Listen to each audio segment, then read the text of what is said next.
आप जानते हैं उज्जैन के महाकाल के ऐसे रहस्य हैं जिन्हें सुनकर आपकी रूह कांप उठेगी।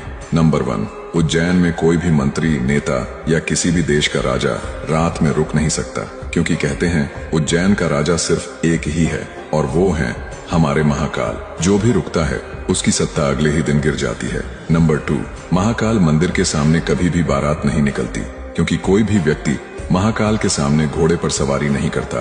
राजसी ठाट सिर्फ महाकाल के लिए ही है।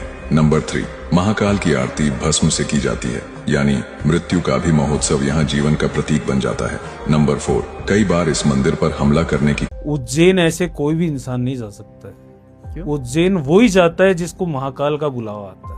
अच्छा। महाकाल की आज्ञा के बगैर वहाँ कोई नहीं जा सकता है। ये परिंदा भी पर नहीं मार सकता वहाँ पे। और जिसको महाकाल ने बुलाया तो ये समझ लेना उसकी जीवन के जो बुरे वक्त के जो पन्ने थे ना वो पलटने वाले हैं।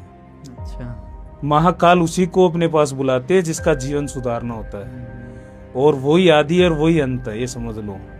वो इंसान को शुरू भी कर सकते हैं और खत्म भी कर सकते हैं। अब जैसे मान लो कोई किसी का बुरा समय चल रहा है और बहुत दिनों से वो सोच रहा है कि महाकाल जाऊं, नहीं जा पाएगा। वाराणसी का मणिकर्णिका का घाट, दुनिया का सबसे बड़ा शमशान घाट। यहाँ चिता की आग कभी बुझती ही नहीं।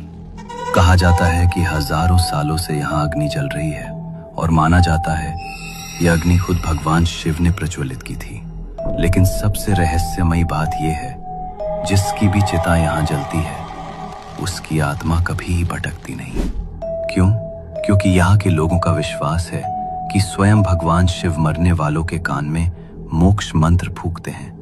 लेकिन अजीब बात यह भी है कि इसी विश्वास के बीच कई लोगों ने रात की खामोशी में राख से ढकी परछाइयां चलते। भाई ऐसा कौन सा मंदिर है जहाँ पर कोई भी एक रात नहीं रुक सकता, चाहे इसमें मुख्यमंत्री हो चाहे प्रधानमंत्री हो? उज्जैन के महाकालेश्वर मंदिर का नियम पत्थर की लकीर है। उज्जैन के राजा सिर्फ महाकाल हैं। कोई भी मुख्यमंत्री या प्रधानमंत्री यहाँ रात नहीं बिता सकता। जिसने भी ये नियम तोड़ा उसकी कुर्सी और जान दोनों गई। यहाँ मृत्यु भी खुद महाकाल की दासी है। वैतरणी पार करने के बाद आत्मा के साथ क्या होता है? जिस आत्मा ने वैतरणी पार कर ली, क्या उसकी यात्रा खत्म हो जाती है? नहीं।